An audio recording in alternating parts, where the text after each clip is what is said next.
अभी मुझे बहुत अजीब सपना आया है। सपने में मैंने देखा कि एक महिला अपने दांतों से दूसरे लोगों के चेहरे को कुतर रही है। जब तक मैं बार बार आने वाले सपनों से परेशान हो गई तो मुझे एहसास हुआ कि यह एक सपना नहीं था।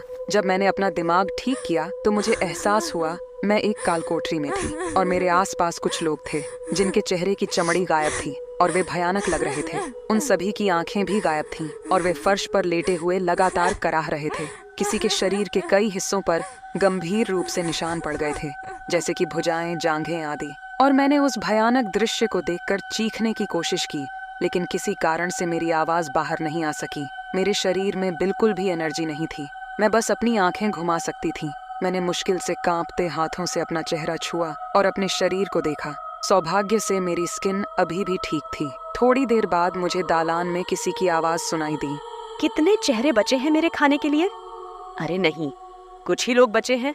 जल्दी करो और कुछ नई खूबसूरत लड़कियों को इकट्ठा करो।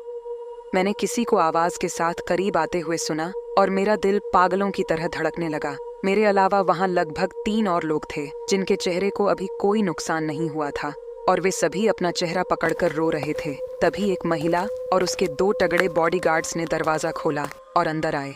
महिला आई और एक एक करके सभी व्यक्ति को देखने लगी। काफी देर तक उसने अपने हाथ से उनकी स्किन को छुआ और उन्हें सूंघा। उसने मेरे चेहरे को करीब से देखा और खुली मुस्कान के साथ कहा, मुझे इसे बाद में खाने के लिए बचा कर रखना चाहिए क्योंकि तुम ज्यादा टेस्टी लगती हो, लेकिन इस तरह के फेस एक्सप्रेशन से मेरी भूख और बढ़ जाती है। तो अपना चेहरा ठीक करो वरना अगला नंबर तुम्हारा होगा। उसकी आवाज भी किसी चुड़ैल की तरह डरावनी थी।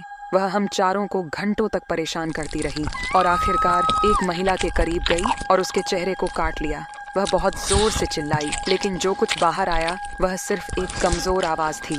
महिला ने चिल्लाते हुए कहा, मुझे ये बहुत अच्छा लगा। स्किन बहुत चबाने वाली है, जैसा कि मैंने सोचा था। मजा आ गया। इसे ऑपरेटिंग रूम में ले जाओ और इसकी आंखें निकाल लो। मैं भयानक सदमे में थी। मुझे याद नहीं आ रहा था कि मैं यहाँ क्यों थी या मुझे कौन लेकर आया था। मुझे कुछ भी याद नहीं है। उस रात मुझे फिर से एक सपना आया कि कुछ लोगों ने मुझे एक इंजेक्शन दिया और चले गए और थोड़ी देर बाद मैंने गोलियों की ओर लोगों के चिल्लाने की आवाजें सुनी। गलियारे से तेज कदमों की आवाज गूंज रही थी और थोड़ी देर बाद पुलिस ने दरवाजा खोला और अंदर आई और मुझे हिलाया। मैं सपने से जाग गई। मैं अस्पताल में लेटी हुई थी। एक आदमी मेरे पास आया और उसने मुझे बताया कि वह एक डिटेक्टिव है और समझाया, तुम्हें 2 हफ्ते तक उस तहखाने में कैद रखा गया था। क्या तुम्हें कुछ याद है? मैंने कहा, मुझे कुछ भी याद नहीं है। जासूस ने बात करना जारी रखा। ओह, यह सच में एक भयानक मामला है। पागल औरत ने कुल 7 लोगों के चेहरे और शरीर के अंगों को खा लिया है। आपको 2 हफ्ते पहले किडनैप कर लिया गया था और हर रात आपको एनेस्थीसिया दिया जाता था। किस्मत अच्छी थी कि एक लापता व्यक्ति की रिपोर्ट दर्ज की गई थी और आपको ट्रैक करते समय हमें यह पता चला कि आप उस तहखाने में थी। अब आप सुरक्षित हैं। मुझे विश्वास नहीं हो रहा था। आखिर उस महिला ने ऐसा क्यों किया? फिर एक बात दिमाग में आई। उस जेल में सभी लोग थे। अचानक मेरे सिर में दर्द हुआ, जैसे कि वह टूट जाएगा और भूली हुई यादें दिमाग में आ गईं। मॉडल भर्ती एडवर्टाइजमेंट, ये मैंने 2 हफ्ते पहले देखा था जब मैं एक हाई सैलरी वाली नौकरी ढूंढ रही थी। मुझे याद आया कि मैं उसके इंटरव्यू में जा रही थी और उसके बाद क्या हुआ मुझे कुछ भी याद नहीं है। थोड़ी देर बाद मुझे याद आया कि आगे क्या हुआ था। जब मैं वहां पहुंची तो मेरी मुलाकात उस औरत से हुई और उसने मेरी ओर देखते हुए कहा, तुम, अच्छा हुआ तुम आ गई। सिर से पांव तक सब कुछ मेरी पसंद का है।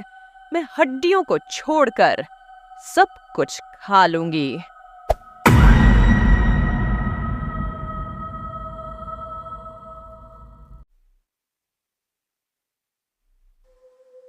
यह कहानी हाई स्कूल के मेरे क्लासमेट की है। उसने कहा कि क्रिसमस की रात उसके चाचा के साथ कुछ अजीब हुआ था।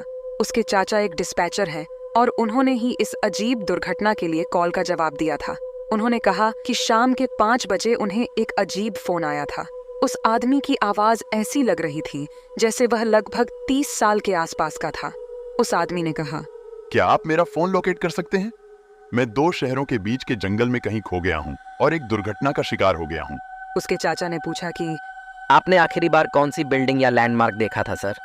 उसने जवाब दिया, वहाँ एक कमर्शियल बिल्डिंग थी जो देखने में ऐसी लग रही थी कि इसमें सिर्फ कुछ ही ऑफिस किराए पर लिए गए थे। यही वह आखिरी चीज थी जिसे मैंने देखा था, और उसके बाद मुझे सिर्फ पेड़ पौधे ही याद हैं। उसने उस आदमी से पूछा कि क्या उसे कोई चोट लगी है या और कुछ। फिर जल्दी से उन्होंने फोन को लोकेट किया। उन्होंने 2 पुलिस ऑफिसर्स को घटनास्थल पर भेजा, और जब वे दुर्घटना स्थल पर पहुंचे तो उन्होंने देखा कि कार पूरी तरह से एक पेड़ से टकरा गई थी। उन्हें यह उम्मीद नहीं थी, क्योंकि जिस व्यक्ति ने फोन किया था वह फोन पर तो ठीक लग रहा था। उन्होंने एम्बुलेंस को फोन किया और कहा कि तुरंत घटनास्थल पर पहुंच जाए। जब वे मलबे वाली जगह के करीब जा रहे थे तो हरे रंग की शर्ट वाला एक आदमी पेड़ों के पीछे से आया और उनसे पूछा कि आपको इतनी देर क्यों लग गई?